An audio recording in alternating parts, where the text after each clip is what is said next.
Hello, good morning. मैं Ajay sir आप सभी का राजहिंद एजुकेशन के यूट्यूब चैनल में स्वागत करता हूं। स्टूडेंट हम लोग पढ़ रहे हैं क्लास 10th की मैथमेटिक्स और चैप्टर पढ़ रहे हैं chapter number 9 height and distance.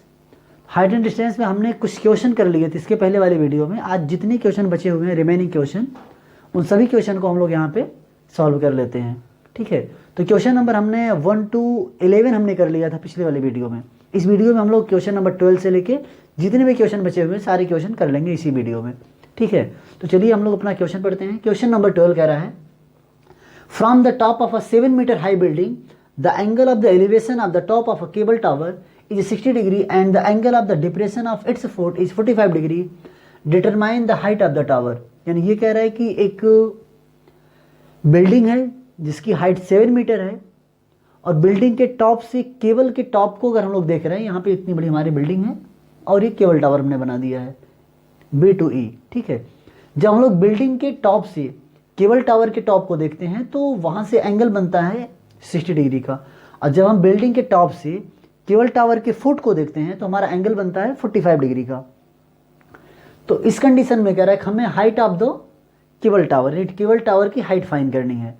तो हम लोग एज्यूम कर लेते हैं जो हमारी केबल टावर की हाइट है वो कितनी है, h है। कितना एज्यूम कर लेते हैं, h एज्यूम कर लेते हैं, यानी h मीटर है। ठीक, अब देखिए A to D 7 मीटर है तो B to C भी 7 मीटर होगा क्योंकि बिल्डिंग की हाइट सेम है। अब चलते हम लोग यहाँ सॉल्व कर लेते हैं। अच्छा, जब हम लोग ऐसे क्वेश्चन को सॉल्व करते हैं तो पहले ये देख लेते हैं यहाँ पे कौन सा फार्मूला यूज होने वाला है। ठीक है, तो यहाँ पे देखिए हमें फाइंड करना हाइट, और यहाँ पे देखिए पहले हम बेस फाइंड कर लेते हैं उसके बाद हाइट फाइंड करेंगे। ठीक है, तो बेस और हाइट की बात हम कर रहे हैं तो ऐसे फार्मूला यूज करेंगे जहाँ पे हाइट और बेस यूज होता है। ठीक है, तो यहाँ देखिए हम हाइट और बेस किस फार्मूले में आता है, टेन में। तो टेन थीटा इज इक्वल कितना होता है, हाइट अपॉन, यानी हाइट को परपेंडिकुलर करेंगे, परपेंडिकुलर अपॉन बेस। अब आगे रहते हैं यहाँ सॉल्व करते हैं। In triangle A B D, यानी ट्रैंगल ए बी डी में तो क्या होगा, tan 45 डिग्री। कितना, tan 45 डिग्री इज इक्वल कितना यहाँ से होगा, A D upon A B. tan 45 की वैल्यू होती है 1, ए डी की वैल्यू 7 सेंटीमीटर है, और ए बी का इस तरह मल्टीप्लाई कर देते हैं। ए बी का मल्टीप्लाई 1 में करेंगे तो आ जाएगा A B is equal 7 metre, यानी ए बी भी हमारा कितना आ गया, 7 मीटर। अब देखिए जितना बड़ा ए बी है उतना ही बड़ा हमारा डी सी है, यानी डी सी हमारा किसके इक्वल है, डी सी हमारा ए बी के इक्वल है। तो यहाँ से डी सी इक्वल कितना हो जाएगा, 7 सेंटीमीटर, यानी डी सी भी हमारा कितना हो गया, 7 सेंटीमीटर। ठीक, अब आगे आ जाते हैं। इन ट्रैंगल डी सी ई, यानी ट्रैंगल डी सी ई में यहाँ से tan 60 इक्वल कितना होगा, tan 60 इक्वल होगा C E upon D C. tan 60 की वैल्यू होती है √3, और ई सी हमारा कितना, ई सी नहीं पता। अब देख टोटल अगर एच है और बी सी 7 सेंटीमीटर है तो सी हमारा हो जाएगा h माइनस 7। कितना होगा, h माइनस 7 सेंटीमीटर होगा। तो यहाँ हम ई सी को लिख लेते हैं, ई सी इज इक्वल कितना है, h माइनस 7, और डी सी हमारा कितना है, यहाँ निकाले हैं D C is equal 7 centimetre, तो यहाँ भी 7 का मल्टीप्लाई करते हैं तो हो जाएगा 7√3 इज इक्वल h माइनस 7 को हम दूसरी साइड लेकर जाएंगे तो हो जाएगा h इज इक्वल 7√3 प्लस 7, तो h इज इक्वल हमारा हो गया 7 कॉमन ले लेते हैं, बचेगा √3 प्लस 1 मीटर, यानी हमारी जो हाइट है, height of the cable tower is equal कितना, 7 इंटू √3 प्लस 1 मीटर। ठीक है, अब यहाँ हम लिख सकते हैं height of the cable tower, height of the cable tower is 7 into √3 plus 1 metre. I hope कि आपको क्वेश्चन समझ में आया होगा।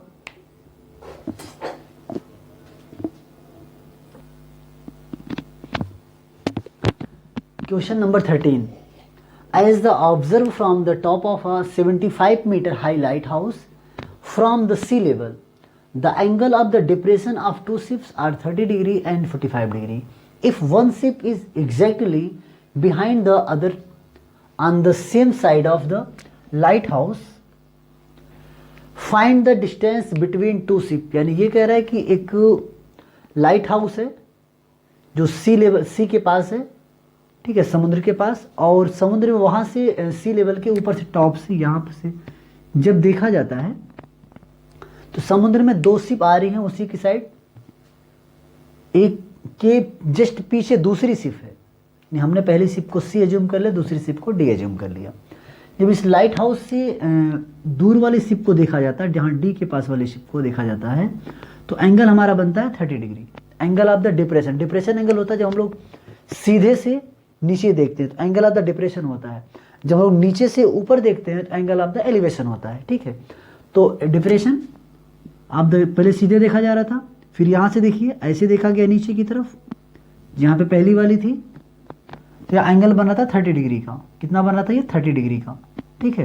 तो ये देखिए अल्टरनेट एंगल जो हमारा होता है वो कितना होता है? 30 डिग्री का। अगर यहाँ 30 डिग्री तो यहाँ भी 30 डिग्री रहेगा, ठीक है। नेक्स्ट, फिर जब दूसरी वाली शिप को यहाँ से देख रहे हैं, यहाँ से लेकर यहाँ तक, तो जो एंगल ये वाला बन रहा है हमारा, ये 45 डिग्री का बन रहा है टोटल, यहाँ से यहाँ तक, ठीक है।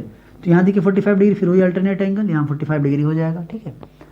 अब ये कह रहा है कि ये height of the light house कितनी? 75 मीटर। हमसे पूछ रहा है कि डिस्टेंस बिटवीन डी एंड सी, यानी ये जो शिप थी इन दोनों के बीच की हमसे डिस्टेंस पूछ रहा है। इन दोनों के बीच का डिस्टेंस है उसको हम एज्यूम कर लेते हैं कितना? यक्स। कितना ले लेते हैं? एक्स। यक्स मीटर है, तो फार्मूला फिर वही यूज करना हमें जिसमें परपेंडिकुलर आए और बेस आए। किस में आता है? टेन थीटा में। यहाँ लिख लेते हैं फिर टेन थीटा इज इक्वल कितना? Perpendicular upon base. यही फार्मूले को हम लोग यहाँ पे यूज करेंगे, ठीक है। तो चलिए यहाँ देख लेते हैं, in triangle A B C, यानी ट्रायंगल ए बी सी में, तो यहाँ कितना हो जाएगा? एंगल कितना? 45 डिग्री। तो tan 45 डिग्री इज इक्वल होगा ए बी अपॉन सी ए। तो tan 45 वैल्यू होती है 1। ए बी हमारा कितना है? 75 metre, height of the lighthouse. C A नहीं फाइंड करना, तो नहीं पता है तो सी ए को सी ए ले, सी ए इधर जाएगा, 1 के पास मल्टीप्लाई होगा, तो यहाँ होगा सी ए इज इक्वल 75 मीटर। कितना हो जाएगा? सी ए इज इक्वल 75 मीटर। नेक्स्ट, हमें तो सी ए फाइन नहीं करना, हमें फाइन करना है क्या? डी सी फाइन करना है, ठीक है। तो चलिए दूसरा ट्रायंगल ले लेते हैं, in triangle A D B, यानी ए डी बी में, तो यहाँ देखिए एंगल कितना बना? 30 डिग्री का। हम लिख लेते हैं tan 30 डिग्री इज इक्वल कितना होगा? A B upon D A. tan 30 की वैल्यू कितनी होती है? tan 30 की वैल्यू होती है 1 अपॉन √3। ए बी हमारा वही लाइट ऑफ हाइट हाउस, तो 75, और डी ए को हम लोग क्या लिख सकते हैं? डी ए को हम लोग लिख सकते हैं डी सी प्लस सी ए, ठीक। तो यहाँ देखिए 1 अपॉन √3 इज इक्वल 75 का 75, और डी सी हमें फाइन करना, डी सी को हमने एज्यूम किया यक्स, और सी ए हमारा आया है 75। कितना है? 75। अब मल्टीप्लाई हम लोग कर लेते हैं दूसरे साइड, ठीक है। तो मल्टीप्लाई करेंगे इस साइड तो कितना हो जाएगा? यक्स प्लस 75, और √3 का मल्टीप्लाई करेंगे, क्रॉस मल्टीप्लाई इसको कहते हैं, ठीक है। क्रॉस मल्टीप्लाई हम लोग कर लेंगे, ये हो जाएगा 75 √3। कितना? 75 √3। तो यक्स इज इक्वल कितना? यक्स इज इक्वल हो गया 75 √3। 75 इस साइड गया तो माइनस हो जाएगा, माइनस कितना? 75। तो यक्स इज इक्वल 75 कॉमन लेंगे तो बचेगा कितना? √3 माइनस 1 मीटर। तो हाइट यानी हमारे की डिस्टेंस बिटवीन टू शिप, यानी दोनों शिप के बीच की डिस्टेंस कितनी आ गई? 75 into √3 minus 1 metre. Question number 14 देख लेते हैं। क्वेश्चन नंबर हमारा 14 है, 1.2 metre tall girl spots a balloon moving with the wind in the horizontal line at the height of 88.2 meter from the ground. The angle of the elevation of the balloon from the eyes of the girl at any instant in 60 degree. After some time, the angle of the elevation reduced to 30 degree. Find the distance from traveling by balloon during the interval. यानी ये कह रहा है कि एक girl है जिसकी height 1.2 metre है और वो गर्ल किसी स्टैंड पर बैलून देख रही है, तो उसके जहाँ वो खड़ी है उसके आइज से उस बैलून के बीच का जो एंगल बन रहा है, एंगल ऑफ द एलिवेशन, नीचे से ऊपर जब देख रही है वो, तो एंगल बन रहा है 60 डिग्री का। आफ्टर सम टाइम, थोड़ी समय बाद, एज्यूम करिए बैलून हमारा ई के पास था और हॉरिजॉन्टल ट्रेवल करके आ गया डी के पास। अब जब वो गर्ल देख रही है तो उसके आइज से इस बलून का एंगल बन रहा है 30 डिग्री। तो ये कह रहा है इस कंडीशन में बलून ई से डी तक जो ट्रेवल किया है उसकी डिस्टेंस क्या है, हमें ये फाइंड करना है। मतलब लड़की के आंख से जब वो देख रही थी तो 60 डिग्री एंगल बन रहा था, 60 डिग्री से लेकर 30 डिग्री तक बनने तक का जो डिस्टेंस है वो हमें फाइंड करनी है। ठीक है, यानी बलून उसके यहाँ पे था, ई पे था, थोड़ी समय बाद डी पे आ गया है। ठीक है, जब ई पे था तो उसके लड़की की आंख से एंगल बन रहा था 60 डिग्री का, और जब डी पे आ गया तो लड़की की आंख से एंगल बनने लगा है 30 डिग्री का। तो अब कह रहा है कि फाइंड करिए आपको जो ये इंटरवल टाइम है, यानी ई से लेकर डी तक का जो बलून हमारा ट्रेवल किया है, जितनी डिस्टेंस ट्रेवल की है यही फाइंड करना है, यानी डी टू सी फाइंड करना है कि कितना दूर ट्रेवल करके गया। ठीक है, तो देख लेते हैं हम लोग जो height of the balloon, balloon हमारा 88.2 मीटर उड़ रहा था और लड़की की हाइट थी 1.2 मीटर। ठीक, आगे अब तो सी से लेकर डी तक लड़की की हाइट 1.2 मीटर थी, उसके सर से लेकर बलून की हाइट कितनी होगी, तो 88.2 माइनस 1.2 आप माइनस करेंगे तो आएगा आपका 87 मीटर। कितना आएगा, 87 मीटर। यानी उसके सर से लेकर जो बलून की हाइट थी वो कितनी थी, 87 मीटर थी। ठीक है, चलिए अब हमें फाइंड करना है बी सी। ठीक है, अब यहाँ कुछ हम लोग लिख देते हैं, बी सी इज इक्वल देखिए होगा किसके, ई डी के। और दूसरा एक और हम देख लेते हैं यहाँ पे कि हमारा जो बी ई है, बी ई ये इज इक्वल होगा किसके, बी ई इज इक्वल होगा सी डी के। ठीक, चलिए फार्मूला यूज कौन सा करेंगे, tan का फार्मूला यूज करेंगे हम लोग इसमें भी। तो यहाँ पे देख लेते हैं, इन ट्रायंगल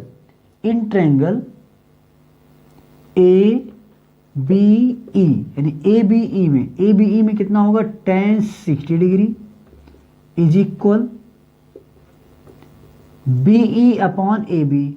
tan 60 की वैल्यू होगी √3 is equal B E, B हमारा कितना है 87 और ए बी हमारा कितना नहीं पता, ए बी का ए बी हम लोग लिख लेते हैं, ए बी का मल्टीप्लाई करते हैं दूसरी साइड तो क्या हो जाएगा, A B is equal 87 upon √3। चलिए इसको इक्वेशन नंबर लोग बना देते हैं 1। ठीक है, नेक्स्ट देख लीजिए, in triangle A C D, यानी ट्रायंगल ए डी सी में देख लीजिए, ए सी डी में तो यहाँ कितना होगा tan 30 degree, tan 30 degree is equal कितना होगा यहाँ से C D upon A B. फिर और लिख सकते हैं यहाँ पे tan 30 degree is equal C D हमारा कितना है, सी डी है 87, कितना 87। और यहाँ से देखिए tan 30 इज इक्वल होगा सी डी अपॉन ए सी, हाँ ए बी नहीं बल्कि ए सी होगा। ठीक है, अब यहाँ लिख सकते हैं हम लोग A B plus B C, ऐसा लिख सकते हैं हम लोग। अब आगे आ जाइए, यहाँ पे tan 30 की वैल्यू होती है 1/√3, 87 का 87। अब ए बी की वैल्यू हमारी कितनी यहाँ पे आई है, यह है 87/√3 प्लस बी सी की वैल्यू हमारी कितनी नहीं पता, और वही हमें फाइंड भी करना है, बी सी निकालना है। ठीक है, बी सी। अब क्या करते हैं हम लोग, चलिए इसका हम लोग क्रॉस मल्टीप्लाई कर देते हैं। क्रॉस मल्टीप्लाई करेंगे तो देखिए कितना हो जाएगा, 87/√3 plus B C is equal 87/√3, कितना 87/√3। नेक्स्ट अब यहाँ से देखिए बी सी इज इक्वल कितना होगा आपका, B C is equal 87/√3 minus 87/√3। अब यहाँ से बी सी इज इक्वल कितना होगा, 87 कॉमन लेंगे बचेगा √3 माइनस 1/√3। अब एलसीएम ले लीजिए, एलसीएम लेंगे तो ये हो जाएगा 87 और यहाँ पे हो जाएगा √3 और 3 में करेंगे तो बचेगा 3 माइनस 1/√3। ठीक, इतना हो गया। अब देखिए यहाँ कैलकुलेशन भी आप कर सकते हैं, या तो छोड़ना क्या कैलकुलेशन कर लीजिए। अब इसको हम लोग आगे कर लेते हैं तो ये हो जाएगा 87 और 3 माइनस 1 2 और अपान कितना √3 हो जाएगा। ठीक है, चलिए अब हम लोग इसको सॉल्व करते हैं।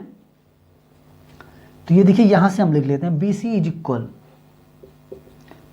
इज इक्वल 87 मल्टीप्लाई 2 इंटू, अब यहां देखिए √3 का रेशनलाइज कर √3 और √3, ठीक, और फिर यहाँ पे √3, नीचे वाला हो जाएगा कितना 3, यानी हो जाएगा 87 इंटू 2 इंटू √3 अपॉन 3।